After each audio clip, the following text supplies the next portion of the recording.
العيد الكبير تعدى والتوانسة كل قاعدين ينشروا في القديد في المنشر، وقاعدين يطيبوا به.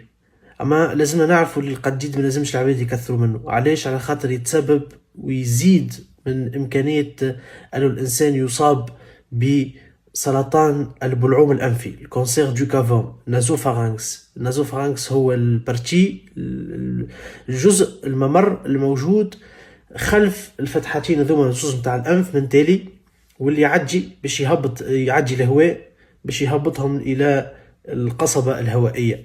هذاك عليه العبد يتنفس، ينجم يتنفس بخشمه، يتعدى من البلاصة هذيك باختصار. نحط لكم التصويرة نتاعو. الحاجة المادة اللي هي متسبة في السرطان هذا هي لي نيتروزامين. النيتروزامين موجودين في لي فوميزون et لي ساليزون، يعني الحاجات اللي معمولة بالملح والحاجات المدخنة، اللحوم المدخنة. من بين الحاجات الأخرى زاد المدخنة نلقاو الفخوماج فومي، الجبن المدخن هذايا موجود ويستهلكوا فيه، راهو التوانسة موجود قاعد يتباع في الأسواق. السومون فومي حالة يستهلكوه الطبقة المخملية. وفما الحاجات اللي يتم تصبيرهم بالملح، لي ساليزون يتسموا، اللي هي تصير انه قائمة البرانسيب نتاعها على انه تعمل ديزيدغاتاسيون الماكلة ديك، تخرج منها الماء باش هي ما تتلكش. من بين الحاجات هذوما الزيتون المملح.